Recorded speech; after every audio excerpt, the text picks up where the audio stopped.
نواب کے اشارے پر مسلح پہرے دار ہماری طرف جھپٹ پڑے۔ میں نے اور پیرو نے سامنے آنے والے دو آدمیوں کو فوراً بے دم کر دیا تھا، لیکن ان کے پیچھے والوں نے بندوقیں ہمارے سینوں پر ٹکا دیں۔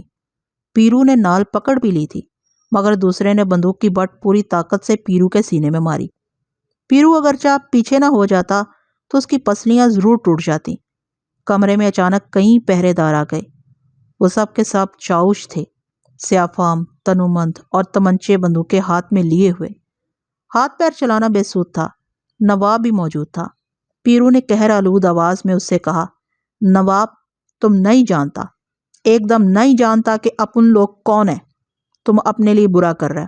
ابھی اپن ادھر اکیلا نہیں ہے، تمہارا حویلی حق ہو جائے گا، ادھر پھر کوئی بھی نظر نہیں آئے گا۔ اب ان کے آدمی کو ادھر پہنچنے میں کوئی دیر نہیں لگے گا، تم سالہ بہت خبر ہوگا۔ پیرو جانے کیا کیا کہتا، چیختا، دھاڑتا رہا۔ وہ ہمیں دھکیلتے ہوئے حویلی سے باہر لے آئے۔ وہ استبل سے ملحق ایک کوٹری تھی جہاں گھوڑوں کا چارہ رکھا جاتا تھا۔ کوٹری میں اوپر چھت کے ساتھ روشن دانوں کے سوا ایک ہی سلاخوں والی کھڑکی تھی اور آمد و رفت کے لیے لکڑی کا دروازہ قریب ہی تھا۔ تھان سے بندھے ہوئے گھوڑے ہنہنا رہے تھے۔ کوٹری میں سیلن کے علاوہ غلاظت کی بو ہر طرف پھیلی ہوئی تھی۔ صبح سے شام ہو گئی۔ میں نے پیرو سے کہنے کی کوشش کی کہ انہوں نے نواب عالمتاب کے متعلق جو کچھ کہا ہے ممکن ہے غلط نہ ہو۔ میں نے خود دیکھا تھا اسٹیشن پر جب خانم نے اس کے ساتھ جانے سے انکار کر دیا تھا تو اس کا کیا حال ہوا تھا۔ وہ دم بخود رہ گیا تھا۔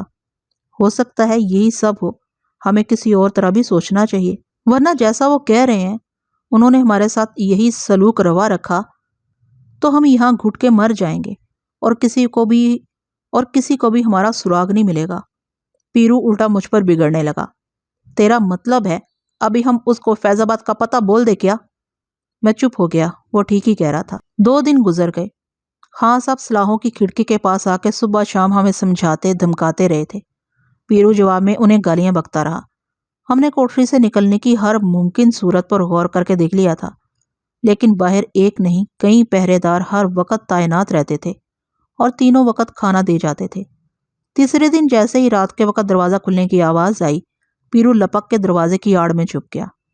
دوسری طرف میں چھپا۔ ابھی کھانا لانے والے نے سر اندر ڈال کے جھانکا ہی تھا کہ پیرو نے اس کی آنکھوں پر مٹی ڈال دی اور منہ پر ہاتھ رکھ کے اندر گھسیٹ لیا۔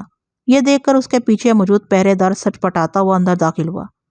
اس طرف سے میں اس پر چھپٹا اور میں نے اس کی بندوق چھین لی۔ ادھر پیرو نے چھٹ اس کی کمر سے کارتوس کی پیٹی اتار لی۔ ہم نشانہ لیے ہوئے باہر نکلے۔ ہم نے باہر ایک پہرے دار پر گولی بھی چلا دی تھی، لیکن ہم دروازے تک نہیں جا سکے۔ ہر طرف گولیاں چلنے لگی تھیں۔ نتیجتاً ہمیں بندوق پھینک دینی پڑی اور سزا کے طور پر انہوں نے ہمیں استبل کی بجائے حویلی کے تہھانے میں بند کر دیا، جہاں ہر طرف تاریکی چھائی ہوئی تھی۔ سر پھوڑنے کے لیے چاروں طرف پتھریلی دیواروں کے سوا کچھ نہیں تھا۔ استبل کی کوٹری اس اندھیرے غار سے بسا غنیمت تھی۔ خان صاحب پہرے داروں کی میت میں روزانہ نت نئی دھمکیاں لے کر تہھانے کی سیڑھیاں طے کرتے تھے۔ پیرو نے ان سے بات کرنا ہی بند کر دیا تھا۔ نواب جہانگیر پھر نہیں آیا۔ تہھانے میں آئے ہمیں چوتھا دن ہوگا کہ ہاں صاحب کئی پہرے داروں کے ساتھ اندر داخل ہوئے۔ ان کے حکم پر پہرے داروں نے ہمیں بے بس کر کے رسیوں سے باندھ دیا اور بیدوں سے مسلسل ضربے لگاتے رہے، مگر ہم نے زبان نہیں کھولی۔ میرے اور پیرو کے جسم پر جگہ جگہ نیل پڑ گئے تھے۔ تہھانے میں مچھروں کی بہتات تھی۔ سورج کی روشنی آتی ہی نہیں تھی۔ سیلن اور مچھروں کی وجہ سے مجھے سخت بخار آ گیا۔ پیرو کی طبیعت بھی گری گری رہنے لگی۔ حویلی میں آئے نواں اور تہھانے میں بند ہوئے چھٹا دن تھا کہ انہوں نے ہمیں باہر نکال لیا اور حویلی ہی کے ایک حصے میں لے جا کر پھر بند کر دیا۔ وہ ملازموں ہی کا حصہ ہو سکتا تھا۔ وہاں روشنی تھی اور ہوا بھی خوب آتی تھی، لیکن ساتھ ہی ارد گرد پہرے داروں کی تعداد بھی بڑھا دی گئی تھی۔ ہماری ایک ذرا سی آہٹ پر پہرے دار فوراً مستعد ہو جاتے تھے۔ خان صاحب نے بھی اب آنا بند کر دیا تھا۔ صرف ایک ملازم دروازے پر کھانا رکھ کے چلا جاتا تھا۔ حویلی کی کسی اور شخص نے پھر کوئی رابطہ ہم سے قائم نہیں کیا تھا۔ یہاں آ کے میری طبیعت کچھ سنبھل گئی تھی، لیکن ہم دونوں شب و روز ایک دوسرے کا چہرہ ہی دیکھتے رہتے تھے۔ پتہ نہیں ابا جان، زورا اور مارٹی کا کیا حال ہوگا، کہاں کہاں مارے پھر رہے ہوں گے۔ پیرو نے متعدد بار پہرے داروں سے بات کرنے کی کوشش کی، لیکن خاموشی کے سوا انہوں نے کوئی جواب نہیں دیا۔ 11واں دن 11 دن بعد رات کا وقت تھا۔ خاصی رات ہو گئی ہوگی۔ کمرے میں زرد بلب کی مدھم روشنی ٹمٹما رہی تھی اور ہر سو خاموشی طاری تھی کہ اچانک دروازہ کھلا۔ میں اور پیرو ہڑبڑا کے اٹھ بیٹھ گئے۔ 2 پہرے دار بندوقیں آگے کیے تیزی سے اندر آئے۔ ان کے پیچھے سر تپا سیاہ چادر میں لپٹی ہوئی 2 عورتیں بھی موجود تھیں۔ چہروں پر نقاب پڑی ہوئی تھی، صرف آنکھیں اور سرخ و سفید پیشانی کھلی ہوئی تھی۔ سیاہ نقاب میں ان کے شہابی رنگ دمک رہے تھے۔ دونوں کے قد نکلتے ہوئے تھے، ایک نسبتاً فربا، دوسری دبلی پتلی۔ ان کے اشارے پر پہرے دار کمرے کے کونوں میں سمٹ گئے۔ دونوں عورتیں شاہانہ انداز سے چلتی ہوئی ہم سے کچھ فاصلے پر آ کر رک گئیں۔ انہوں نے پلٹ کے ہاتھ کے اشارے سے پہرے داروں کو کمرے سے نکل جانے کا حکم دیا۔ پہرے داروں نے تعمیل میں تعمل کیا، لیکن دوسرے ہی لمحے وہ دونوں کمرے سے نکل گئے۔ ہم دونوں گنگ کھڑے تھے۔ ان کا ہمارا فاصلہ 2-3 گز سے زیادہ نہیں ہوگا۔ میری حیرت بھری نظریں انہی پر مرکوز تھیں۔ رات خاصی ہو گئی تھی۔ ایسے وقت ان 2 عورتوں کا اچانک ہمارے پاس آنے سے کیا مقصد ہو سکتا ہے؟ پیرو کی آنکھیں بھی پٹی ہوئی تھی۔ دونوں کی شہابی پیشانیاں اور بڑی بڑی سیاہ آنکھیں کھلی ہوئی تھیں۔ اس کے سوا ان کی ظاہری وضاقتہ سے ان کے بارے میں کوئی اندازہ نہیں لگایا جا سکتا تھا۔ وہ نپے تلے قدموں سے اندر آئی تھیں۔ پہرے داروں کو کمرے سے نکل جانے کا حکم دیتے وقت ان کے لہجے میں لرزیدگی کے باوجود تمکنت تھی۔ ایک عورت کا بدن فربا تھا، اس کی عمر دوسری عورت سے یقیناً زیادہ تھی۔ اسی نے پہرے دار کو چلے جانے کا حکم دیا تھا۔ ان کے جانے کے بعد وہ گمسم کھڑی جیسے کہیں کھو گئی ہو۔ رہی جیسے کہیں کھو گئی ہوں یا یہاں آ کے سب کچھ بھول گئی ہوں۔ وہ سر تپا چادروں میں چھپی ہوئی تھی، تاہم ان کے سراپا کا ارتاش صاف نمایاں تھا۔ ادھر میرا جو حال تھا وہی پیرو کا تھا۔ چند دن سے خان صاحب نے بھی آنا بند کر دیا تھا۔ نواب ایک ہی بار آیا تھا۔ اتنے دنوں بعد رات کے وقت کسی کا آنا، اور وہ بھی 2 عورتوں کا، کسی خاص ہی مقصد کی غمازی کرتا تھا۔ لیکن وہ مقصد سمجھ لینے تک ہماری طرف سے خاموشی ہی مناسب تھی۔ کوئی بھی بات ہو سکتی تھی۔ وہ نواب کا کوئی نیا حکم سنانے آئی ہوں، مگر نواب کو بھلا ان کے توسط کی کیا ضرورت؟ ویسے نواب کی اجازت کے بغیر تو اس طرح کسی کا ہمارے پاس آنا ممکن ہی نہیں تھا۔ اب تک ہم نے یہی دیکھا تھا، خان صاحب نے بھی ہمیں بتایا تھا کہ حویلی میں نواب کی اجازت کے بغیر پرندہ بھی پر نہیں مارتا۔ میرا سر گھوم رہا تھا۔ کیا نواب کو ہماری کوئی اور آزمائش مقصود ہے؟ کسی لمحے مجھے یہ گمان بھی ہوا تھا کہ کہیں یہ سب کچھ میرے منتشر حواس کا فریب تو نہیں ہے۔ شاید میں کوئی بے ہنگم سا خواب دیکھ رہا ہوں۔ مگر وہ سامنے کھڑی تھی اور میرے برابر ہی پیرو موجود تھا۔ لمحوں تک سناٹا رہا۔ نہ ہم نے کچھ کہا، نہ ان کے لبوں میں جنبش ہوئی۔ البتہ ان کی نظروں کو قرار نہیں تھا۔ کبھی فرش پر گڑ جاتی، کبھی ہمارے گرد منڈلانے لگتی۔ ایسا لگتا تھا دونوں کے پاؤں زمین سے اکھڑے ہوئے ہیں اور وہ واپس بھاگا ہی چاہتی ہیں۔ غالباً انہیں کہیں اور جانا تھا، بھٹک کے ادھر آ گئی ہیں۔ اس سے پہلے کہ ہم ہی زبان کھولتے اور ان سے کچھ جاننے کی کوشش کرتے، میرے دائیں طرف کھڑی ہوئی بڑی عمر کی عورت کو خیال آیا اور اس نے جھرجھرائی آواز میں ہمیں آداب کیا۔ دوسری نے فوراً سٹ پٹاتے ہوئے اس کی پیروی کی۔ میں نے سرسمگی سے پیرو کی طرف دیکھا۔ ہم نے جھجکتے ہوئے سر کے اشارے سے ان کے سلام کا جواب دیا۔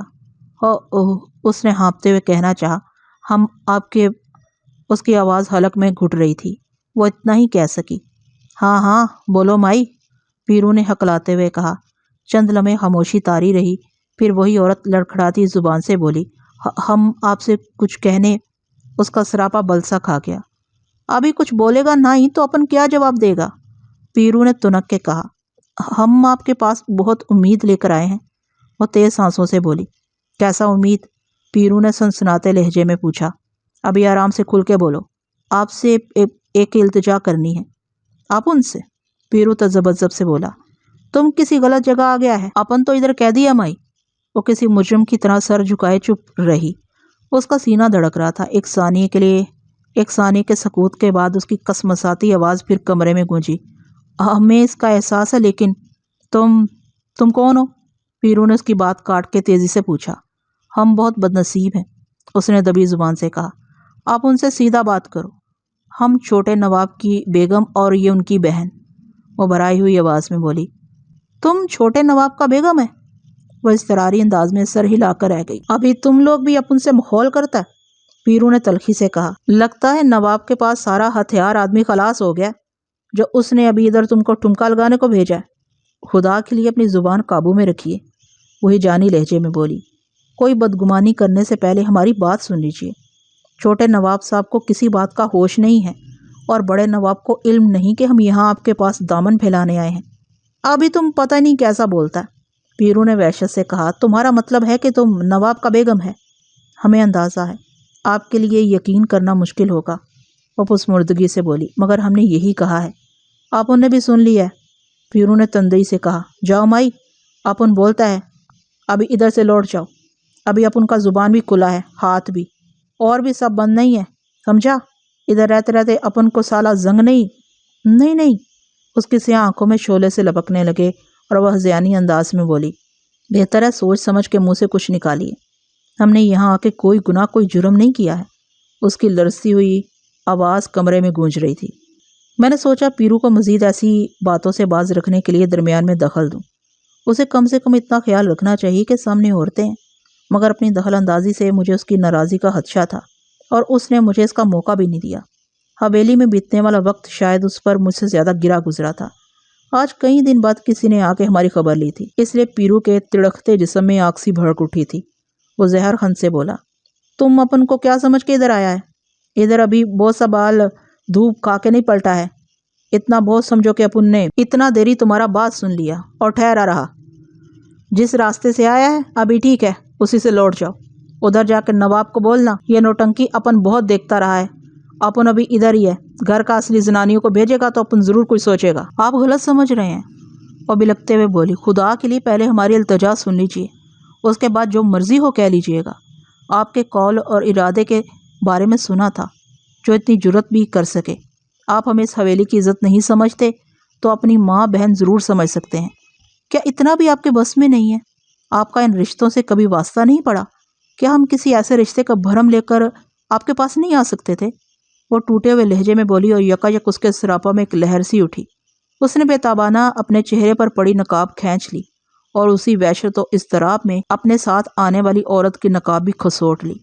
آپ نے ضرور زمانہ دیکھا ہوگا، وہ رندھی ہوئی آواز میں بولی، ہم بدبختوں کو بھی دیکھ لیجئے اگر کچھ نظر آتا ہے تو، ورنہ ہم سمجھیں گے خدا ہم سے روٹھ گیا ہے، ہمارے نصیب نے ہمارے ساتھ۔ اس کے سینے نے اس کی آواز کا ساتھ نہیں دیا، اس کے نازک ہونٹ پھڑپھڑا کر رہ گئے۔ پیرو کو جیسے سکتہ ہو گیا تھا، وہ دم بخود کھڑا رہا، میرا سارا جسم بھی سن ہو گیا تھا۔ ان کے بے نقاب چہرے ہمارے سامنے تھے، انہوں نے غلط نہیں کہا تھا، ان کا رنگ و روپ شہزادیوں ہی کی طرح تھا۔ ان کی کھلی پیشانی، آنکھوں، آواز کی کھنک اور لب و لہجے کی نفاست اور فصاحت سے کچھ اندازہ نہیں ہوتا تھا کہ وہ ایسی نازک اندام اور ماجمال ہوں گی۔ ان کا شمار انہی لوگوں میں ہوتا تھا جن کا ذکر قصوں کہانیوں میں ہوتا ہے، جنہیں پھولوں اور پریوں سے تشبیہ دی جاتی ہے۔ کمرے میں چاندنی سی چٹک گئی تھی۔ جو عورت ہم سے مخاطب تھی اس کی عمر 23-24 سال سے زیادہ نہیں ہوگی، دوسری اس سے کم عمر تھی۔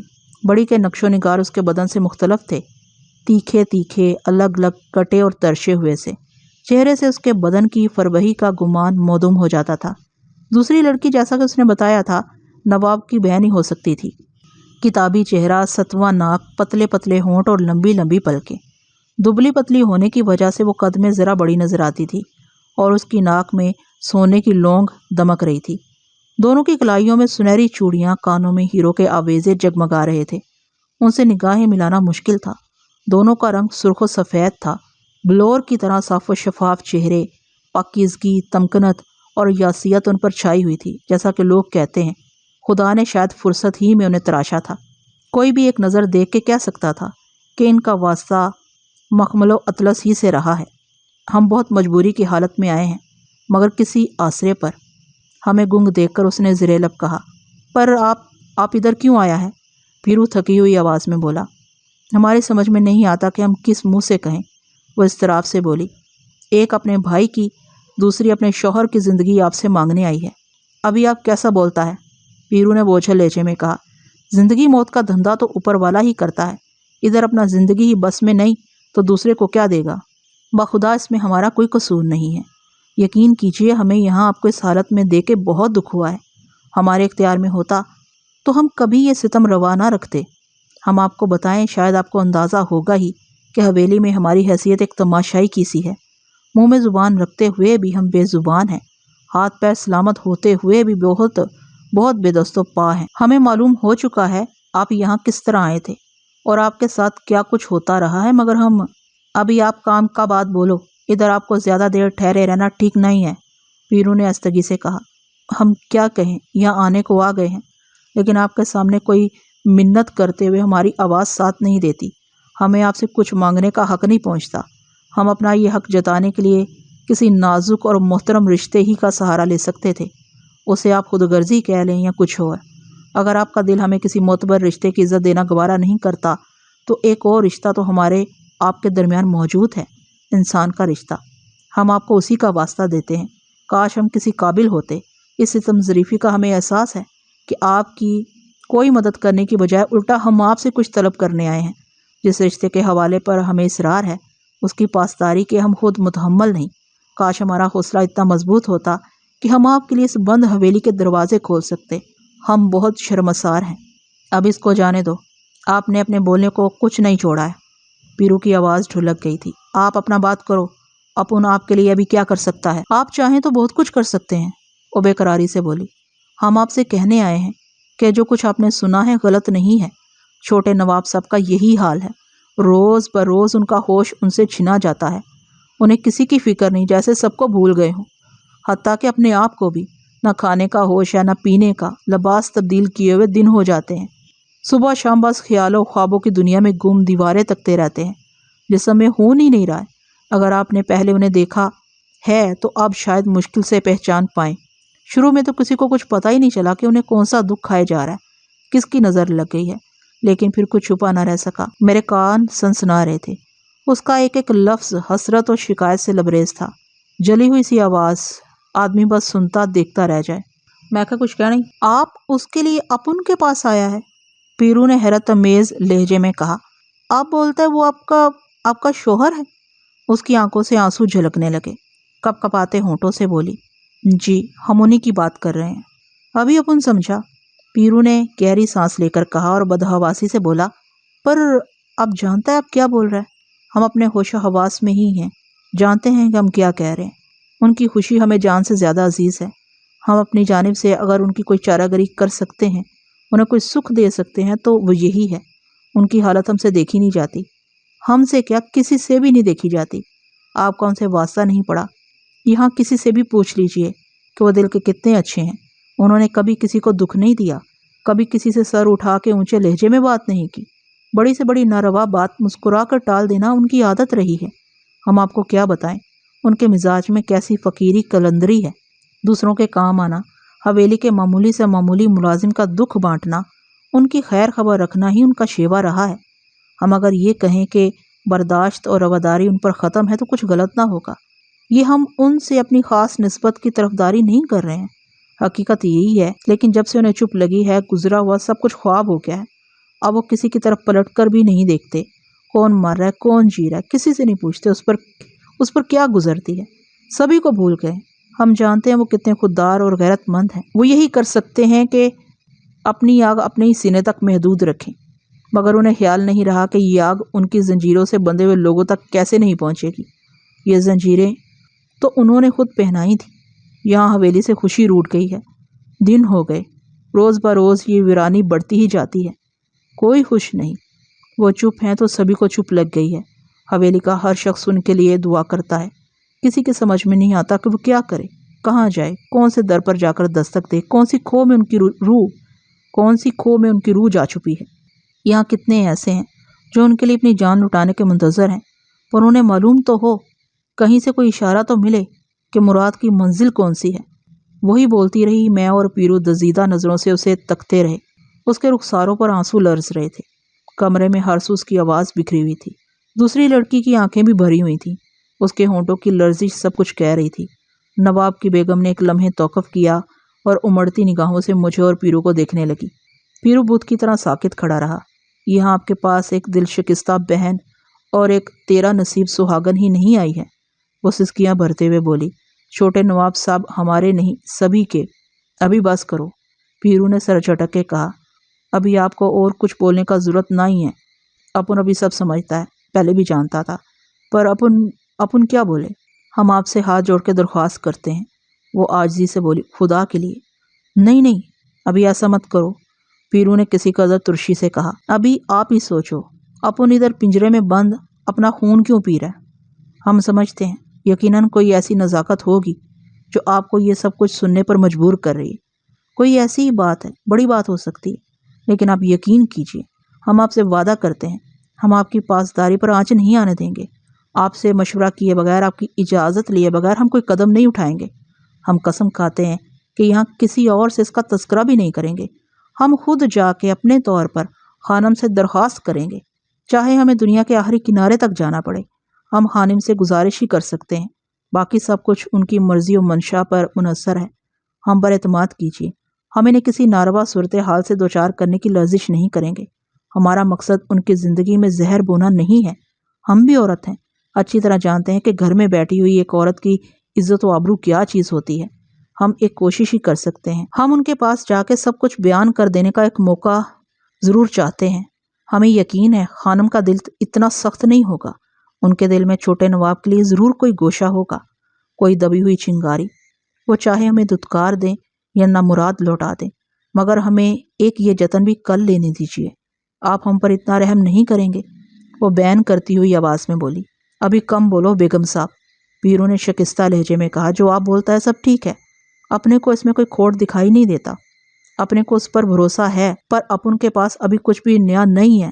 وہی سب ہے جو اپن پہلے ہی ادھر بڑے نواب اور اس گرگٹ کا اولاد خان کو بول چکا ہے۔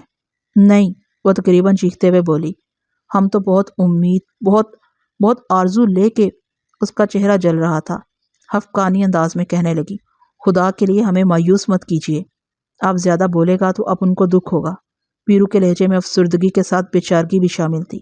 اپنے کو سنبھالو بیگم صاحب، ہم یہاں سے یوں نہیں جائیں گے، وہ رندی ہوئی آواز میں بولی۔ آپ کو ہم پر، ہماری باتوں پر اعتبار نہیں آیا، یا تو آپ نے توجہ سے نہیں سنا، پھر ہماری زبان نے ہمارا ساتھ نہیں دیا۔ ہم آپ سے کس طرح کہیں، اپنی زبان میں کہاں سے اثر لائیں جو آپ کا پتھر پگھلا سکے؟ ادھر ایسا پتھر نہیں ہے بیگم صاحب، پیرو نے رک رک کے کہا۔ اپن نے سب دھیان سے سنا ہے، جو آپ نے نہیں بولا اس کو بھی سنا ہے۔ ابھی اپن بولے، اپن نے ایسا کم ہی دیکھا ہے، کم ہی سنا ہے، پر ابھی سمجھا کرو بیگم صاحب، اپن کے پاس بولنے کو کچھ اور ہوتا تو اپن ادھر ہوار نہیں ہو رہا ہوتا۔ ابھی کوئی اور حکم کرو۔ حکم دینے کے ہم کہاں لائق ہیں؟ حکم تو ہمیں دیجیے، بتائیے ہم اب کیا کریں، ہم کہاں جائیں، کس در پہ جا کے فریادی ہوں، کس کے آگے جھولی پھیلائیں؟ خان صاحب اور بڑے نواب کی بات الگ ہے، للہ ہمیں آپ ان کے پیمانے سے مت پر رکھیے، ہم پر احسان کیجیے۔ اگر آپ خانم کے پاس ہمارا جانا مناسب نہیں سمجھتے تو کوئی اور تدبیر کیجیے تاکہ ہمارا جلتا ہوا گھر بچ سکے۔ ہم خانم کے بارے میں بالکل اندھیرے میں ہیں، آپ ہی بہتر سمجھ سکتے ہیں کہ ہمارے لیے کون سی راہ موزوں ہو سکتی ہے، مگر ہمیں کوئی آسرا ضرور دیجیے۔ ہم آپ سے خدا کو درمیان میں لا کے وعدہ کرتے ہیں کہ ہم ہر ممکن احتیاط کریں گے۔ اگر ایک بار ہمیں خانم کے پاس حاضری کی اجازت مل جائے تو ہمیں یقین ہے ہم ان کے در سے حال ہی نہیں لوٹیں گے، ان کے بغیر وہ جی نہیں سکیں گے۔ انہوں نے یوں ہی گھٹ گھٹ کے اپنے آپ کو خاک کر دینے کی ٹھان لی ہے۔ خانم کا ایک اشارہ ان کے لیے بہت ہوگا، وہی ان کی منزل، وہی ان کی مسیحا۔ خانم چاہیں گی تو ہم زندگی بھر ان کی خدمت کریں گے، یا وہ ہمارے لیے جو بھی فیصلہ کر دیں۔ ہم اگر زبان سے ایک لفظ کہیں تو گناہ گار، ہمارے دل میں ان کے لیے بہت عزت ہے۔ جب وہ انہیں عزیز ہیں تو بھلا ہمیں کیوں نہ ہوں گی؟ ان میں یقیناً کچھ خوبیاں ہوں گی جو انہیں یاد کرتے ہیں۔ ہماری مدد کیجیے، وہ روتی ہوئی آواز میں بولی۔ آپ کو اپنی ماں، اپنی اولاد کا واسطہ، انہیں کسی طرح بچا لیجیے، ہم ایسے نہیں جائیں گے۔ آپ کی طرف سے کوئی یقین لیے بغیر ہم یہاں سے نہیں جائیں گے، یہیں دیواروں سے سر پھوڑ کے جان دے دیں گے، اس کے سوا ہمارے اختیار میں کچھ نہیں ہے۔ اس کا لہجہ ہذیانی سا ہو گیا تھا، اس کا بس نہیں چلتا تھا کہ اپنے بال نوچ لے۔ اس کے لہجے میں ایسی شدت تھی کہ جو کچھ وہ کہہ رہی ہے اسے کر گزرنے کا عزم بھی رکھتی ہے۔ اس کی چادر سر سے ڈھلک کے شانے پر گر گئی تھی، اسے کچھ ہوش نہیں تھا۔ پیرو کی پیشانی پر بے شمار لکیریں کھنچ گئی تھیں۔ میرا دل بھی بیٹھا جا رہا تھا۔ پیرو کو چپ دیکھ کر اس پر دیوانگی سی طاری ہو گئی۔ اچانک اس نے چادر سے اپنا دوپٹہ کھینچا اور مصربانہ آگے بڑھ کے پیرو کے قدموں پر ڈال دیا۔ پیرو سٹ پٹاتا ہوا پیچھے ہٹ گیا۔ یہ آپ کیا کرتا ہے؟ وہ بوکھلائی ہوئی آواز میں بولا۔ قریب کھڑی ہوئی لڑکی کے بت میں پہلی مرتبہ جنبش ہوئی۔ اس نے لپک کے اپنی بھابھی کا شانہ تھام لیا، مگر اسے خود سہارے کی ضرورت تھی۔ وہ بہت گری گری، ٹوٹی ٹوٹی سی نظر آتی تھی۔ اپنی بھابھی کو لرزتے ہونٹوں سے سمجھاتے ہوئے وہ خود بھی سسکیاں بھرنے لگی۔ میرا دم گھٹنے لگا تھا، جی کرتا تھا یہاں سے بھاگ کے اندر کمرے میں چلا جاؤں، یا انہیں خانم کے بارے میں سب کچھ بتا دوں؟ میں کچھ کہنے کا ارادہ کر ہی رہا تھا کہ پیرو کی تھمی ہوئی آواز گونجی، ابھی حوصلہ رکھو بیگم صاحب۔ دوسرے ہی لمحے پیرو پلٹ کے صاحبان میں پڑے ہوئے مونڈوں کی طرف بڑھا۔ اس کی دیکھا دیکھی میں نے بھی جلدی سے ایک مونڈا اٹھایا۔ ہم نے ان کے قریب مونڈے رکھ دیے۔ ابھی سنبھل کے آرام سے بیٹھو، پیرو نے بڑی نرمی سے کہا۔ تسلی رکھو بیگم صاحب۔ پیرو کو ان سے بیٹھنے کے لیے دوبارہ کہنا پڑا، مگر جب تک ہم خود نہیں بیٹھ گئے وہ کھڑی رہیں۔ بیگم کی سانس اکھڑی ہوئی تھی، دونوں کی آنکھوں سے آنسوؤں کا سیل جاری تھا۔ انہیں کھڑے کھڑے اتنی دیر ہو گئی تھی، ہمیں پہلے ہی ان سے بیٹھنے کو کہنا چاہیے تھا۔ مونڈے پر کمر ٹکا کے مجھے کسی قدر سکون ملا تھا۔ ان کے چہروں پر چھائے ہوئے ہیجان میں بھی کچھ کمی ہوئی تھی، مگر ہیجان کی جگہ یسیت نے لے لی تھی۔ دونوں کا جھکا ہوا سر اس وقت اٹھا جب پیرو نے کہا، ابھی تسلی سے اپن کا بات سنو۔ اس کی آواز ڈوبی ہوئی تھی۔ آپ کو دیکھ کے اپنے آپ کو ابھی ایک آدمی کا یاد آ جاتا ہے۔ اس کا دل بھی ایک دم شیر کے مافک تھا، سمندر کے مافک، سارا دنیا اس میں ڈوب جائے اور پتہ نہ چلے۔ وہ بھی کچھ ایسا ہی تھا، ایسا ہی کانچ کا بنا ہوا۔ اپن کو بھی خیال آتا ہے، پیچھے ابو نے آپ کو الٹا سیدھا بول دیا تھا، ابھی ہو سکے تو اس کو بھلا دو۔ رکیے، کیا آپ نے صدیق لائبریری کو ابھی تک سبسکرائب نہیں کیا؟ تو جلدی سے کر لیجئے۔ سبسکرائب کے بٹن کو پریس کرنے کے بعد بیل کے آئیکن کو پریس کرنا ہرگز مت بھولیے گا اور ساتھ میں آل نوٹیفیکیشن کو آن کر لیجیے گا تاکہ آپ کو میری آنے والی ہر دلچسپ کہانی کی ویڈیو سب سے پہلے مل سکے۔ اپنے کو سپنے میں بھی ایسا خیال نہیں آ سکتا تھا کہ آپ ادھر قیدیوں کے پاس آ جائے گا۔ ادھر آپ کا آنا ہی اپنے لیے سب سے بڑا گواہی ہے۔ نواب کا حالت ایسا ہی ہوگا جو آپ کو پردے سے باہر لے آیا۔ اپنے من سے یہ شبہ ابھی نکال دو کہ اپن نے ایک کان سے سن کے دوسرے کان سے اڑا دیا ہے۔ اپن نے سب بات سینے ہی سے سنا ہے، کیونکہ آپ نے بھی اسی سے سب بولا ہے۔ اپنے کو ایک دم انکار نہیں ہے، نواب سے اپنا کوئی دشمنی نہیں ہے۔ اس نے اپنا کچھ مار کے ادھر نہیں رکھ لیا ہے۔ ابھی ایسا کچھ ہو جاتا ہے، آدمی کو کوئی آدمی ایسا ہی تماشا بنا دیتا ہے۔ کتنا لوگ ہے جو ایک دوسرے سے دور ہو گیا ہے اور ایک دوسرے کو کھوجتا پھرتا ہے۔ آدھا آدمی، کوئی ادھر کوئی دیوار پار، کوئی دیوار کے ساتھ ساتھ چلتا رہتا ہے، وہ دونوں ادھورا رہتا ہے۔ اپن یہ چکر ابھی تھوڑا بہت سمجھتا ہے۔ پیرو نے اچڑتی نظر سے میری طرف دیکھا اور گہری سانس لے کر بولا، وہ لوگ ان لوگوں سے ابھی بہت اونچا ہے جن کو کسی کا ملنے کا کوئی امید بندھا ہے، پر جن سے جو صدا کے لیے روٹ گیا ہے واپس کبھی نہیں آنے کا۔ ابھی ان کے بارے میں آپ کیا بولے گا؟ پیرو کی آواز جھنجھنانے لگی تھی۔ اپن کا مطلب ہے؟ وہ خود چونک سا گیا اور سیدھا ہو کے بولا، اپن بھی اتنا خوب جانتا ہے اور اپن سے جو ہو سکا ضرور کرے گا۔ آپ نے جس رشتے کا بول کے اپن کو باندھ دیا ہے، اپن اس کا بھرم رکھنے کا کوشش کرے گا، پر پہلے اپن کا ادھر سے نکلنا ضروری ہے، تبھی کوئی بات بن سکتا ہے۔ مگر یہ ہمارے بس میں، منتشر لہجے میں بولی۔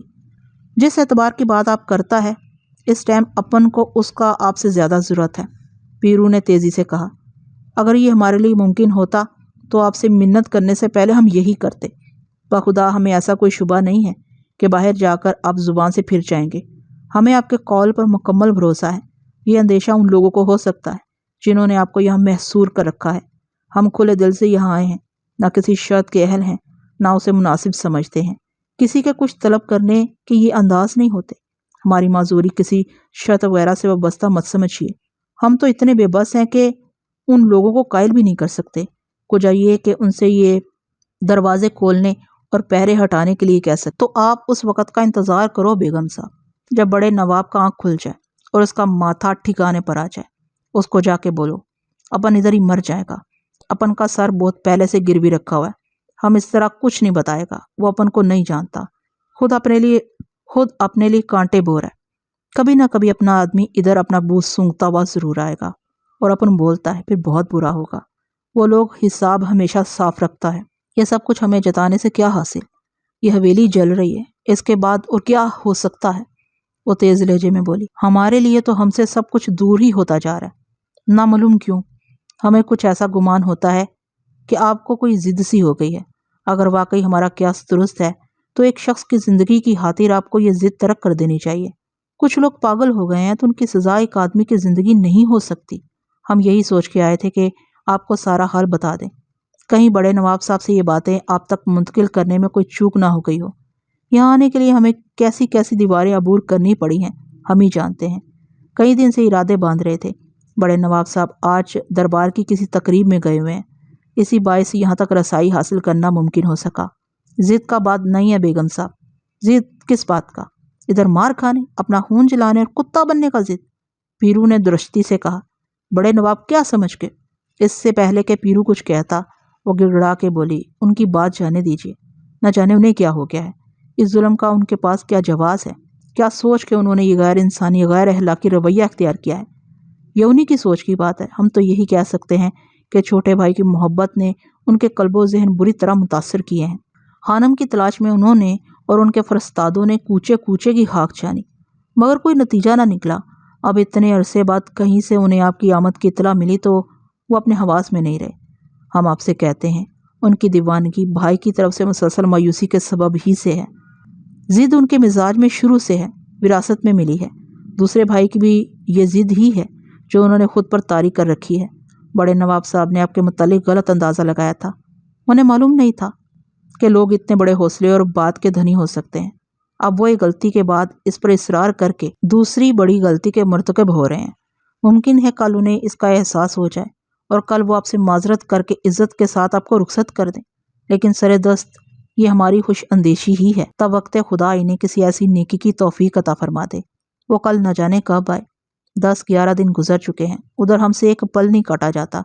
جو وقت گزر رہا ہے وہ ہمیں اندھیروں کی طرف لے جا رہا ہے۔ ہم اس بھروسے میں مزید انتظار کے متحمل نہیں ہو سکتے کہ کل بڑے نواب صاحب کا جنون دھیما پڑ جائے گا۔ بس یہی کچھ آپ کے گوش گزار کرنا تھا۔ ہر طرف سے مایوسی کے بعد اب ایک آپ ہی ہمارا آسرا رہ گئے ہیں۔ ہمیں معلوم نہیں خدا کی کیا مصلحت ہے کہ اس نے ایسے وقت میں جب سب کچھ بکھرا جا رہا ہے خانم کے متعلق کچھ جاننے والوں کو ہماری طرف بھیج دیا ہے۔ شاید اسے ہم عاجزوں کی کوئی اور آزمائش مقصود ہے۔ وہ سسکتے ہوئے بولی، ہمیں ہر قیمت پر ان کی سلامتی چاہیے۔ جو کچھ بھی ہمارے پاس ہے اس کی قیمت پر، اپنی قیمت پر۔ خانم ہی نہیں، ہم خود کو ہر اس شخص کی غلامی میں دینے کے لیے آمادہ ہیں جو انہیں قرار دے سکے۔ ان کے سوا ہماری زندگی کا کوئی مقصد نہیں ہے۔ بس ہمیں اتنا ہی کہنا تھا۔ ابھی آپ اور کیا بولے گا؟ پیرو نے بجھے ہوئے لہجے میں کہا اور میری طرف دیکھتے ہوئے بولا، ابھی تو ہی ان کو کچھ سمجھا راجا۔ یہ کیا دوسروں کا سوچے بنا بولتا ہے، کیسا کیسا پتھر پھینکتا ہے۔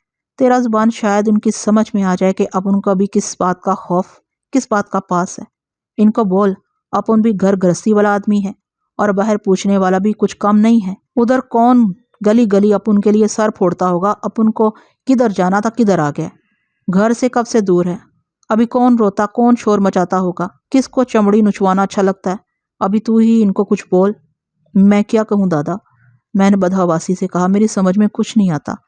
تم نے سب کچھ تو کہہ دیا ہے، ان کو بول دے ابھی اپن کو ادھر سے نکالنے کا کوئی کوشش کرے۔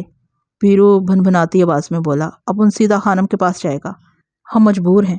وہ عاجزی سے بولی، یہاں آنے سے یہ مراد نہیں کہ پہرے دار ہمارے ساتھ کوئی سلوک بھی کر دیں گے۔ جانے کتنی منتیں کر کے ہم نے ان سے یہاں تک آنے کی اجازت حاصل کی ہے۔ ہمیں ان سے آگے کسی رعایت کی امید نہیں ہے۔ یہاں بڑے نواب کا حکم اول و آخر ہے، سب کچھ انہی کے حکم سے ہوتا ہے۔ ان کے نمک خوار اپنے آقا کے ساتھ اپنی دانست میں اتنی بڑی دغا نہیں کریں گے، پر آقا تو ان کا چھوٹا نواب بھی ہے۔ لیکن ہم کس کس کو یہ سمجھاتے پھریں گے؟ ان کی اس غداری سے اس حویلی کا مفاد ہی وابستہ ہے۔ یہاں سے بڑے دروازے تک ان میں طرح طرح کے لوگ موجود ہیں۔ ہم کس کس کو قائل کریں گے؟ کیا وہ اپنے سر ہمیں دے دے؟ ہمیں معلوم ہے بڑے نواب ان سب کو گولی مار دیں گے۔ پھر کچھ اور سوچو بیگم صاحب، اپن کو در سے نکالنے کا کوئی ترکیب کرو، بس یہی ایک راستہ ہے۔ یہ مطالبہ کر کے آپ ہمیں ہماری ناتوانی کا احساس کیوں دلاتے ہیں؟ ہم نے پہلے ہی سلسلے میں بہت سوچا ہے، لیکن ہمارا دماغ کچھ کام نہیں کرتا۔ یہ ہمارے لیے ممکن نہیں، یقین کیجیے ہم پاگل سچ کہہ رہے ہیں۔ ہماری نیت میں کوئی کھوٹ نہیں ہے، اپن جانتا ہے آپ ایک دم سچ بول رہا ہے، پر یہی ایک صورت ہے کہ اپن جلد سے جلد ادھر سے نکل جائے۔ آپ کے کہنے پر ہم پھر کوشش کریں گے، وہ شکستگی سے بولی، لیکن اپنی سرخ روئی کا کوئی امکان ہمیں نظر نہیں آتا، اور اگر ہم واقعی ناکام رہے تو کیا؟ ہاں بیگم صاحب، پیرو نے نظریں چراتے اور لفظ چباتے ہوئے کہا، اپن کو بھی مجبور سمجھو، اتنا سب جان کے اپن کے دل میں آپ کے لیے بڑا مان ہے۔ ابھی اپن کا بات مانو، گھر لوٹ جاؤ، رات بہت ہو گیا ہے۔ بڑے نواب کے آنے سے پہلے آپ کو چلا جانا چاہیے۔ ابھی اس کے پاس جا کے اور یہ دوپٹہ اس کے پیروں میں ڈال کے بولو، وہ تمہارا بات دھیان سے سن لے۔ اس سے بولو اپن ابھی اس سے کچھ نہیں بولے گا، سیدھا ادھر سے چلا جائے گا۔ جو ہو گیا ہے ابھی اتنا ہی ٹھیک ہے۔ ادھر بھی اپنا بہن بیٹی رہتا ہے، اس کے ہوتے ہوئے ادھر کیا لفڑا کرے گا؟ وہ اپنے سوا کسی کی نہیں سنتے۔ ہم وہاں گئے تو ان کی ضد کو اور ہوا دیں گے۔ پھر اوپر والے سے دعا کرو ابھی وہی کچھ الٹ پھیر کرے۔ مگر آپ ہمیں خانم کے پاس کیوں نہیں جانے دیتے؟ ہم زبان دے رہے ہیں، ہم یہاں کسی سے نہیں کہیں گے کہ آپ کیسا بولتا ہے، پیرو نے ترشی سے کہا۔ ابھی سوچو، آپ خانم کے پاس اکیلا کیسے جائیں گا؟ کسی بھی طرح جائیں، کسی کو خبر نہیں ہونے دیں گے۔ اور ادھر خانم نے منع بول دیا تو؟ ہمیں یقین ہے ہم انہیں منا کر ہی لوٹیں گے۔ اگر خانم تیار نہیں ہوا تو مگر ایسا نہیں ہوگا، وہ پھٹی ہوئی آواز میں بولی۔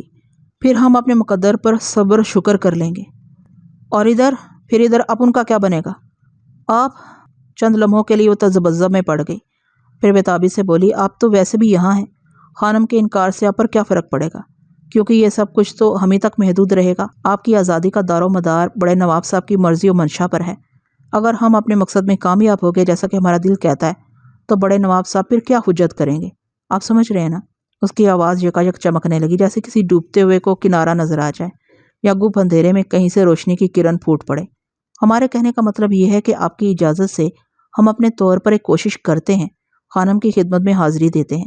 انہوں نے ہماری التجا سن لی اور وہ آ گئی تو سب خود بخود ٹھیک ہو جائے گا، اور خدا نہ خواستہ ہم ناکام ہو گئے تو اس سے آپ کی قید و بند کی مدت پر کوئی اثر نہیں پڑے گا، وہ تو اتنی ہی رہے گی جتنا بڑے نواب کا حوصلہ ہے۔ آپ ٹھیک ہی بولتا ہے، پیرو نے بڑبڑاتے ہوئے کہا، پر اپن کیسے خانم کا پتہ دے سکتا ہے؟ کیوں نہیں، بشرطے کہ آپ کو ہم پر اپن بول دیا ہے۔ ابھی ایسا کوئی بل اپنے من میں نہیں ہے۔ پیرو کے لہجے میں آرزودگی کے ساتھ تندی بھی شامل تھی۔ اپن ایسے کچھ نہیں بول سکتا، یقیناً وہی بات ہو سکتی ہے۔ خانم کی موجودہ زندگی میں کوئی رکھنا پڑنے کا اندیشہ ہی آپ کے لیے رکاوٹ بنا ہوا ہے، ایسا ہی سمجھ لو۔ مگر ہم آپ سے کوئی وعدہ کر رہے ہیں، آپ ان سے زیادہ تکرار مت کرو بیگم صاحب، پیرو نے کسی قدر ناگواری سے کہا۔ لگتا ہے یا تو ادھر اپنا ہی ماتھا گھوم گیا ہے یا آپ ابھی سوچنا سمجھنا بھول گیا ہے۔ اس کی آنکھیں کھلی کی کھلی رہ گئی۔ اس نے پھر کچھ کہنے کے لیے لب کھولے تھے، لیکن پیرو کا چہرہ دیکھ کر اس کی آواز حلق میں گھٹ گئی۔ انہیں اب اٹھ جانا چاہیے تھا۔ دونوں وہیں بیٹھی رہیں اور کچھ بولی بھی نہیں۔ اس سکوت سے تو ان کا بولتے رہنا ہی بہتر تھا۔ کمرے میں جیسے ہوا بند ہو گئی تھی اور دھواں سا امڑنے لگا تھا۔ ان کی آنکھوں میں آنسو نہیں تھے، لیکن ان کی وحشت اور ویرانی دیکھی نہیں جاتی تھی۔ ہم انہیں یوں چھوڑ کے کہیں جا بھی نہیں سکتے تھے۔ انہیں یہ احساس تک نہیں رہا تھا کہ رات گزرتی جا رہی ہے۔ نواب رات بھر کے لیے نہیں گیا ہوگا، یہاں آنے کے بعد اگر اسے کسی طرح خبر ہوگی تو وہ سب کو ختم کر دے گا۔ دیر ہو جانے پر پہرے دار بھی اندر آ سکتے تھے، وہ دروازے پر مستعد کھڑے ہوں گے۔ میرا خیال تھا نواب کی بہن اپنی خرما نصیب بھابھی کو سمجھا لے گی کہ انہیں اب اٹھ جانا چاہیے، پتھروں کے سامنے داد فریاد سے کیا حاصل، مگر وہ بھی اسی کے مانند بے حس و حرکت بیٹھی رہی۔ ضرور انہوں نے یہی ٹھان لی تھی کہ وہ یوں واپس نہیں جائیں گی۔ پیرو کے کندھے جھکے ہوئے تھے، وہ کچھ بیمار نظر آ رہا تھا۔ اس کی پوری زندگی میں کبھی ایسا نہیں ہوا ہوگا کہ دو اجنبی عورتیں، کسی حویلی کی پردہ نشین عورتیں، یوں اچانک سامنے آ کر کھڑی ہو جائیں اور آہو بکا کرنے لگیں۔ میری طرح اس کا جی بھی یہی چاہ رہا ہوگا کہ وہ انہیں سب کچھ بتا دے، کسی طور پر تو ان کا گریہ تھمے، انہیں کسی طرح یقین دلایا جائے کہ ان کے کہے ہوئے پر شبہ نہیں ہے، وہ سچ ہی کہہ رہی ہیں۔ ایسی جلن اور کاٹ سچ ہی میں ہوتی ہے، وہ جھوٹ بول بھی نہیں سکتی۔ وہ اپنے حال و خط، رنگ اور وضاقتہ میں پھولوں کی طرح نرم و نازک ہیں۔ انہیں جھوٹ بولنا آتا تو ان کے چہروں پر شاید یہ پاکیزگی اور ان کی آواز میں ایسی معصومیت، سادگی اور بے باکی نہ ہوتی۔ وہ کسی سے یوں ہی کچھ مانگے تو انکار کرتے نہ بنے۔ ان سے تو اونچی آواز میں بات کرتے ہوئے لوگ ڈرتے ہوں گے، انہیں گرا نہ گزرے۔ ان کی ایک جھلک دیکھنے، ان کی زبان سے کوئی حکم سننے اور ان کی نگاہ کے ایک اشارے کے لوگ منتظر رہتے ہوں گے، اور وہ یہاں بھکاریوں کی طرح جھولی پھیلائے بیٹھی تھی۔ نواب عالم تاب میں کوئی ایسی ہی بات ہوگی جو اس کی دلدہی انہیں اتنی عزیز تھی۔ میں نے اسٹیشن پر اسے دیکھا تھا، وہ ایک وجیح اور خوش پوش آدمی تھا، خوش طبع اور حساس بھی معلوم ہوتا تھا، مگر وہ چند لمحوں کی ملاقات تھی، اس میں کسی کے بارے میں کیا جانا جا سکتا تھا؟ آدمی کے انگنت پرت ہوتے ہیں، ظاہر میں تو صرف ایک ہی پرت نظر آتا ہے۔ میں نے دیکھا تھا خانم کا انکار سن کے اس کے چہرے پر ریت سی اڑنے لگی تھی۔ میں سمجھا تھا کہ وٹھل بھی یہی سمجھا ہوگا کہ چند دنوں میں دیگر نوابوں کی طرح وہ بھی سب کچھ بھول جائے گا۔ یہ تو خانم ہی جان سکتی تھی کہ نواب کی نظروں میں اس کا درجہ کیا تھا، مگر خانم کو بھی اتنا اندازہ نہیں ہوگا جب ہی وہ اسے چھوڑ کے چلی گئی، یا پھر جہانگیر کی وجہ سے اس نے ایسا ستم کیا۔ جہانگیر کے بغیر وہ کہیں بھی نہیں رہ سکتی تھی۔ نواب سے اقرار کرنے کی صورت میں جہانگیر اس سے جدا ہو جاتا تھا۔ اپنے رجوع کے لیے نواب کیا، وہ دنیا ترک کر سکتی تھی۔ خانم کے طور طریق سے کبھی احساس نہیں ہوا تھا کہ وہ حیدرآباد سے آنے پر دل گرفتہ ہے۔ اس نے ستار کو ہاتھ لگانا بھی چھوڑ دیا تھا۔ حویلی میں وہ اتنی جلدی گھل مل گئی تھی جیسے ہمیشہ سے وہیں رہتی ہو۔ جہانگیر کے ساتھ اسے زری بھی مل گئی تھی۔ دونوں ذرا کہیں اوجھل ہو جاتے تو وہ بےتاب ہو جاتی۔ خانم کے دل میں کوئی غبار چھپا ہوا ہوتا تو کبھی نہ کسی پر ضرور ظاہر ہوتا۔ نواب علمتاب کو سمجھنے میں یا تو اسے دھوکا ہوا تھا یا پھر خانم کے جانے کے بعد نواب کو اس کے کھو دینے کا احساس سوا ہو گیا تھا۔ بچھڑنے کے بعد ہی کسی کا پتہ چلتا ہے، پھر جو کچھ بھی تھا کسی سبب کے بغیر نہیں تھا۔ یہ ایک نواب کی محض ضد نہیں ہوگی کہ دولت و حشمت کے باوجود وہ ایک شخص سے محروم ہو چکا ہے، یہ کچھ اور بھی ہوگا۔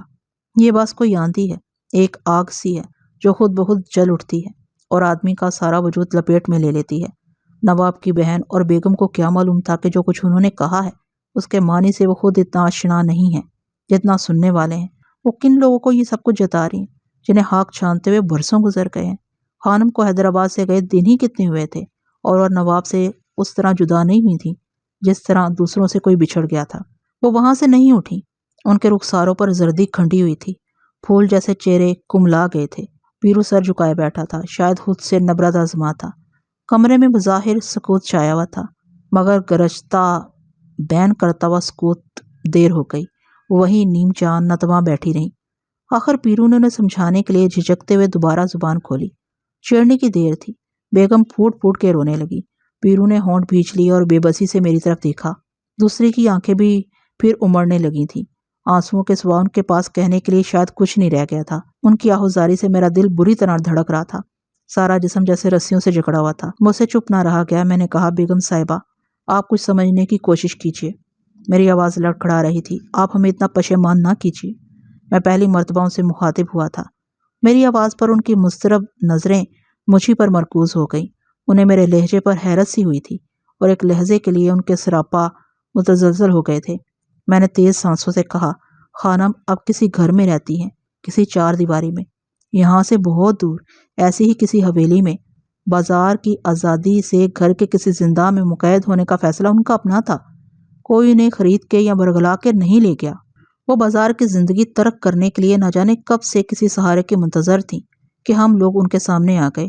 ہم ان کی محفل میں نہیں گئے تھے، کوئی اور ہی بات ہمیں ان کے دروازے پر لے گئی تھی اور انہوں نے یہی بہتر سمجھا کہ وہ ہمارے ساتھ چلی جائیں۔ اب وہ ایک بھرے پورے گھر میں رہتی ہیں جہاں سب ان کی عزت کرتے ہیں کیونکہ انہوں نے خود کو اس عزت اور محبت کا مستحق ثابت کیا ہے۔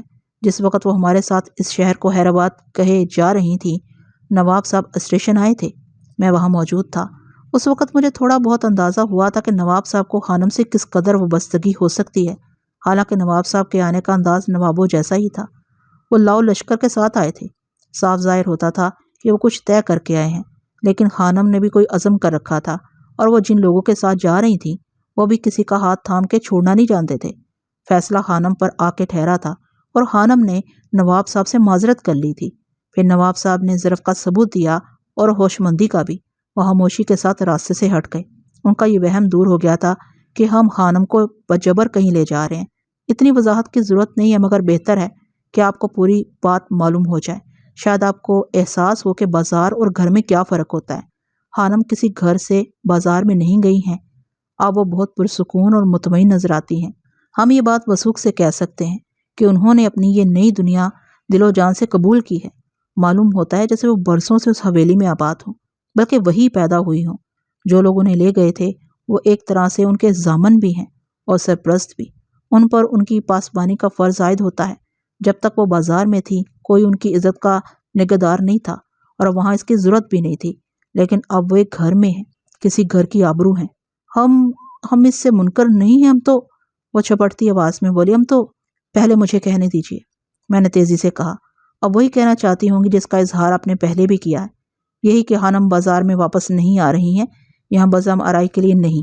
اس مرتبہ ان کا درجہ دوسرا ہوگا۔ پہلے وہ نواب صاحب کی خاص محفلوں تک محدود تھیں، اب وہ اس معزز خاندان کے ایک فرد کی حیثیت سے حویلی میں قدم رکھیں گی۔ انہیں وہ رتبہ دیا جائے گا جس پر کوئی بھی عورت ناز کر سکتی ہے، یہاں تک کہ اگر ضروری ہوا تو نواب صاحب اور خانم کی دلجوئی، خوشنودی اور یکسوئی کے لیے آپ بھی درمیان سے ہٹ جائیں گی۔ یہی کچھ آپ سے مراد ہے نا؟ ہاں، وہ بکھرے ہوئے لہجے میں بولی، یہی ہمیں یقین ہے، آپ نے سب کچھ عقل و ہوش ہی میں کیا ہے، یہی کچھ آپ کے بس میں ہے، کسی کے لیے یہی کیا جا سکتا ہے۔ اور جب آپ ہم اجنبیوں کے پاس آ سکتی ہیں تو نواب صاحب کے سکھ چین کے لیے بہت دور تک بھی جا سکتی ہیں۔ آپ کی نیت اور ارادے پر ہمیں نہ کوئی شبہ ہے نہ اعتراض، نہ یہ دیوانگی ہے نہ مبالغہ۔ نواب صاحب کو آپ ہم سے بہتر جانتی ہیں۔ اس حویلی کے دوسرے نگہبان اور نواب ہونے کے علاوہ بھی ان کی ذات میں یقیناً کچھ غیر معمولی صفات ہوں گی جو یہاں سبھی ان کے لیے بے چین ہیں۔ ہمیں اندازہ کیا جا سکتا ہے کہ یہ صرف شوہر و بیوی کا تعلق نہیں، ان سے آپ کا رشتہ اس سے سوا ہے، اور ان کی حالت اتنی ہی پریشان کن ہوگی کہ آپ کے پاس اور کوئی چارہ نہیں رہا۔ جہاں تک میں سمجھا ہوں آپ کے ذہن میں یہی بے اطمینانی ہے کہ ہم نے یہ اذیت ناک حقیقت پوری طرح محسوس نہیں کی ہے جس سے آپ دوچار ہیں، یا دوسرے لفظوں میں ہم نے نواب صاحب کی موجودہ حالت اتنا کے لائق نہیں سمجھی، اسے اس توجہ اور ہمدردی سے نہیں دیکھا جو اگر کسی اور وجہ سے نہیں تو انسان ہونے کے ناطے ہم پر واجب ہے۔ ایسی بات نہیں ہے، بے شک کسی کو کسی کی جدائی اور محرومی کا اتنا ہی شدید قلق ہو سکتا ہے جو نواب صاحب کو ہے، جس سے ان کا یہ حال ہو گیا ہے۔ اب تو 11 دن بعد آئی ہیں، ہم 11 دن سے اس جہنم میں جانے کس گناہ کا عذاب بھگت رہے ہیں۔ نواب صاحب کی یہ کیفیت ہم سے زیادہ کون سمجھ سکتا ہے؟ نہ ہم نے اس حویلی کے مکینوں کا کبھی کچھ بگاڑا ہے، نہ انہوں نے ہمارا۔ پھر کوئی اتنی ہی بڑی بات ہو سکتی ہے کہ بڑے نواب ہمیں یہاں مجرموں کی طرح زندان میں ڈال دینے پر مجبور ہو گئے۔ ان کے پاس ان کی دانست میں یہ ناخوشگوار قدم اٹھانے کے سوا کوئی راستہ نہیں رہا تھا۔ یہ حقیقت ایسی نہیں ہے جو آسانی سے نہ سمجھی جا سکے، جیسا کہ آپ نے کہا ہے کہ وہ اپنے بھائی کے صدمے سے اپنے حواس کھو چکے ہیں، مگر ان کے اس جنون کا ہدف آپ نہیں، ہم ہیں۔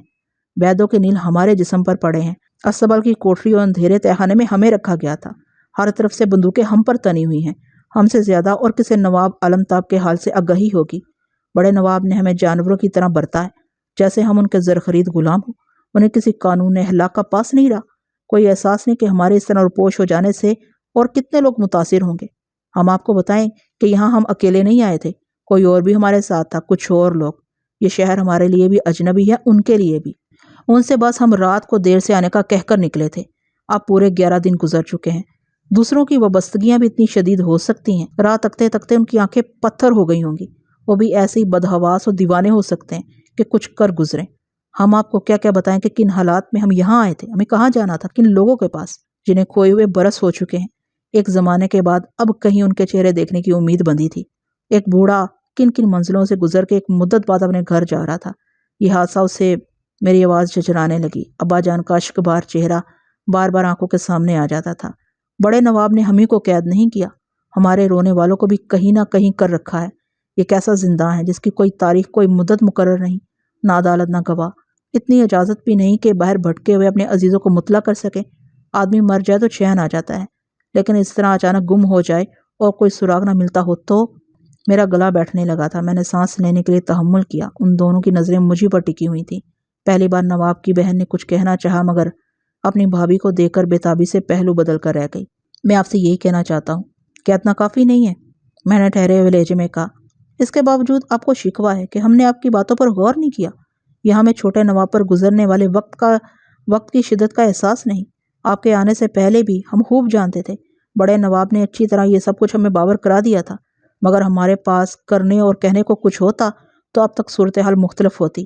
آپ کا اصرار نمک چھڑکنے کے مترادف ہے۔ اس کا جواب تو ہم خود ہیں، یہ قید خانہ، یہ ہتھیار بند پہرے دار، ہمارے جسموں پر پڑے ہوئے داغ۔ بڑے نواب نے پہلے ہی دن ہمیں یہ حکم دیا تھا کہ اگر ہم خانم کا پتہ بتا دیں تو یہ دروازے ہمارے لیے کھل جائیں گے، گویا وہ خانم کو کسی طور یہاں لے آئیں گے اور ہمیں رہائی نصیب ہو جائے گی، ورنہ پھر ہمارا مقدر ایک لا محدود قید اور اس کے علاوہ بھی بہت کچھ۔ جنون کی بات ہے تو کسی دن غلاموں کو ہم پر ہتھیار اٹھانے کا حکم بھی صادر کیا جا سکتا ہے۔ اس طرح ہمارے یہاں موجود رہنے سے بڑے نواب پر جو اعصابی دباؤ ہے وہ ضرور کم ہو جائے گا، اور اپنے چھوٹے بھائی کی نگفتہ حالت کے انتشار میں ان کی آسودگی کا کوئی پہلو نکل آئے گا کہ انہوں نے کچھ نہ کچھ تو کیا۔ ہمیں معلوم ہے ہم سراسر ان کے رحم و کرم پر ہیں، کل کچھ بھی ہو سکتا ہے، اس لیے کہ ہوتا رہا ہے۔ بڑے نواب سے کچھ بھی بعید نہیں۔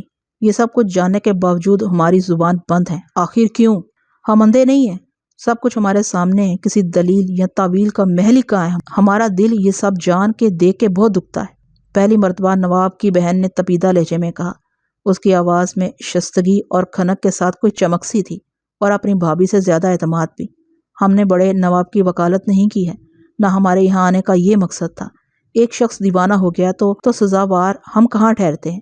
ہم نے تو آپ سے کچھ گزارش کی ہے کہ آپ کے لیے اس مبحث سے نکلنے کی کوئی صورت پیدا ہو، اور ہمارا گھر بھی بڑھتی ہوئی بلاؤں سے محفوظ رہے، مگر شاید یہ ممکن نہیں ہے، ورنہ آپ ضرور… اس کی آواز بجھتی گئی۔ ہاں، یہ ایسا آسان نہیں ہے جیسا آپ کہہ رہی ہیں۔ اس حویلی سے نکل کے آپ میں سے کون خانم کے پاس جائے گا؟ یہاں سے وہ بہت دور ہیں۔ آپ نے سارے وہ کتنی ہی دور ہوں۔ میری بات پوری ہونے سے پہلے نواب کی بیگم لپکتی آواز میں بولی، ہم کسی طرح چلے جائیں گے، یہ ہم پر چھوڑ دیجیے۔ کیسے؟ آپ یوں کیسے چلی جائیں گی؟ ہم کسی کو بتائے بغیر یہاں سے نکل جائیں گے اور دیکھیے گا سرخرو ہی واپس آئیں گے۔ معلوم ہوتا ہے آپ اپنی ہی دنیا میں رہی ہیں۔ دھوپ سے آپ کا واسطہ پہلی بار پڑا ہے۔ ہمارے لیے زبان ہلا دینا کیا مشکل ہے؟ ہم آپ کو خانم کے بارے میں سب کچھ بتائے دیتے ہیں۔ یقیناً اس طرح آپ کی مراد بر آئے گی، ساتھ ہی ہمیں بھی نجات مل جائے گی۔ مگر آپ نے بہت سے نشیب و فراز پر غور نہیں کیا۔ آپ ایک خاتون کس طرح کسی کو بتائے بغیر زمانے کی نظروں سے اس کو چھپاتے بچاتے وہاں تک پہنچ سکیں گی؟ اور آپ کامیاب بھی ہو گئیں تو خانم کیا اس طرح کوئی صحیح فیصلہ کر سکیں گی؟ وہ فوراً حامی بھر لیں گی، اس لیے کہ ہم دونوں کی گمشدگی کی خبر ان تک پہنچ گئی ہوگی، اور ان کے لیے سلسلہ جوڑنا کچھ ایسا دشوار نہیں ہوگا۔ وہ ہماری خاطر سب کچھ کر سکتی ہیں، لیکن یہ سب بات کی باتیں ہیں۔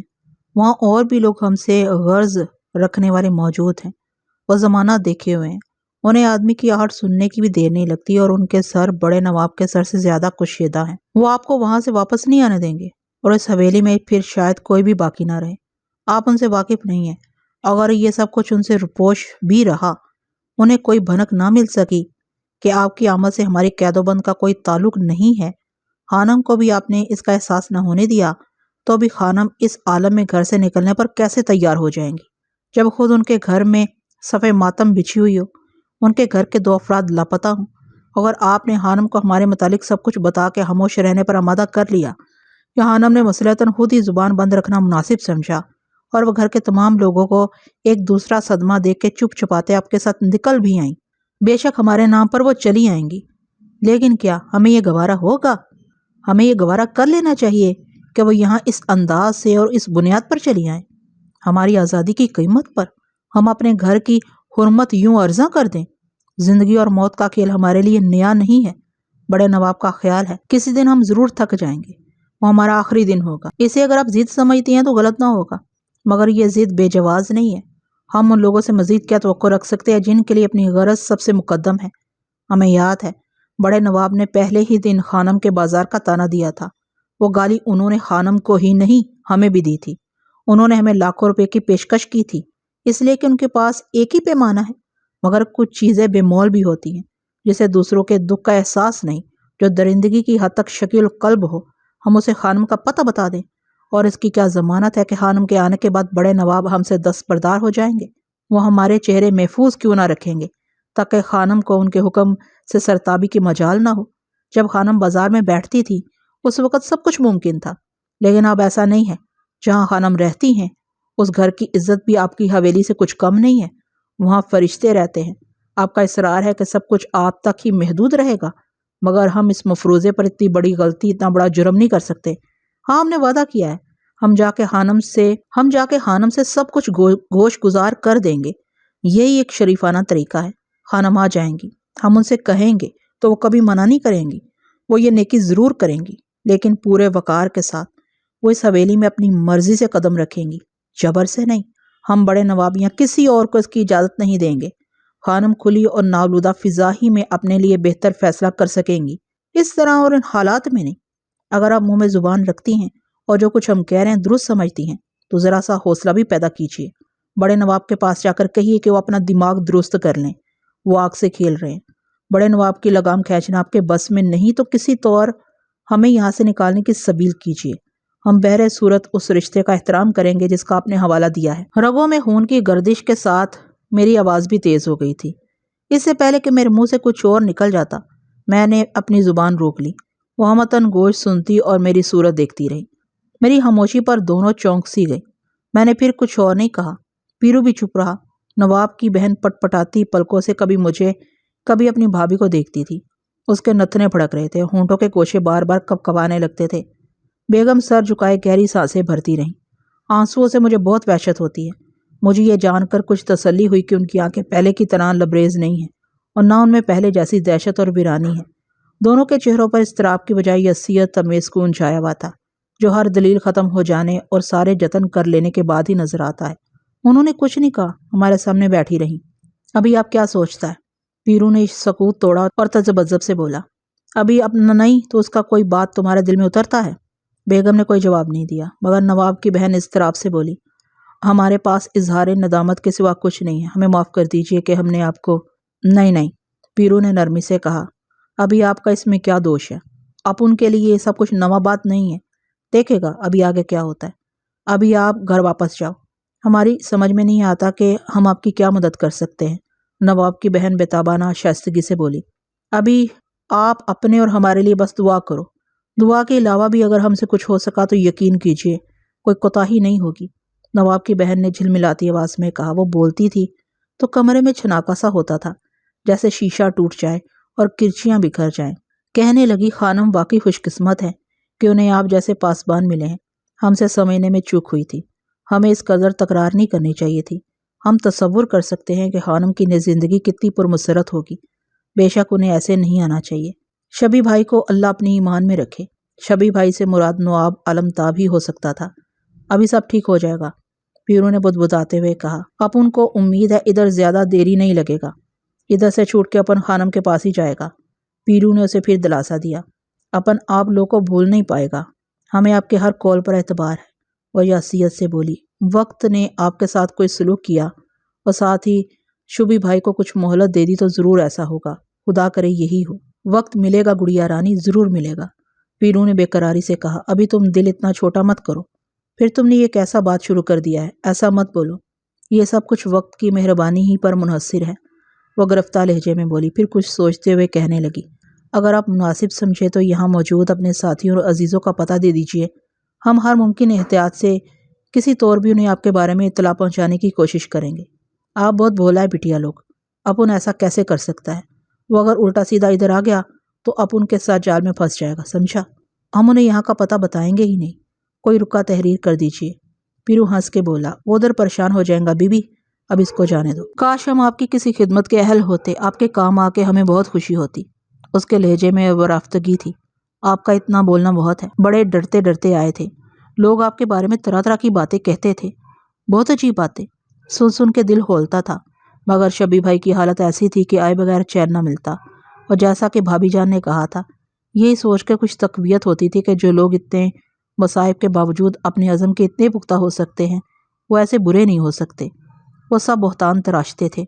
ابھی آپ نے کوئی غلط نہیں سنا تھا، پیرو نے مسکرا کے کہا، اب انہیں ایسا ہی کچھ عجیب لوگ ہیں، کبھی خود اپنے پلے بھی نہیں پڑتا، کاش ہم کسی اور طرح ملتے، وہ جھجکتے ہوئے بولی۔ پیرو کوئی جواب نہ دے سکا تھا کہ بیگم یکایک اٹھ گئی۔ بیگم کو دیکھ کے نواب کی بہن بھی کھڑی ہو گئی۔ دونوں کے چہروں پر نقاب نہیں تھی، نقاب باندھنے کی بجائے انہوں نے چادر سرکا کے ناک تک چہرے چھپا لیے، سیاہ چادر میں صرف ان کی بڑی بڑی آنکھیں نظر آ رہی تھی۔ ہم دونوں بھی مونڈھوں سے اٹھ گئے تھے۔ چند لمحوں تک وہ سر جھکائے کنکھیوں سے ہمیں دیکھتی ہوئی چپ چاپ ہمارے سامنے کھڑی رہیں۔ ابھی وہ جانے کے لیے دروازے کی طرف نہیں پلٹی تھی کہ پیرو نے اچٹتی نظر سے میری طرف دیکھا۔ میں یہی سمجھا کہ وہ مجھے کوئی اشارہ کر رہا ہے۔ ایک لحظے کے لیے میں سرتپا لرز کے رہ گیا، پھر جیسے ہی پیرو نے اپنی جگہ سے حرکت کی اور آگے قدم بڑھایا تو میرا ماتھا ٹھنکا۔ جانے کیوں مجھے شبہ ہوا کہ کہیں پیرو کے دل میں کوئی اور بات نہ آ گئی ہو۔ ہم ان دونوں پر قابو پا کے ان کی آڑ لے کر فرار ہو سکتے تھے، ان پر قابو پانا کچھ دشوار نہیں تھا۔ یہ خیال آتے ہی میرا سارا جسم دہل سا گیا تھا، مگر عین وقت پر میرے بازو اینٹ کے رہ گئے۔ پیرو بیگم کے پاس جا کے ٹھہر گیا اور اس نے بیگم کا دوپٹہ ماتھے سے چھو کے اس کی طرف بڑھا دیا۔ میں پسینے میں شرابور ہو گیا تھا۔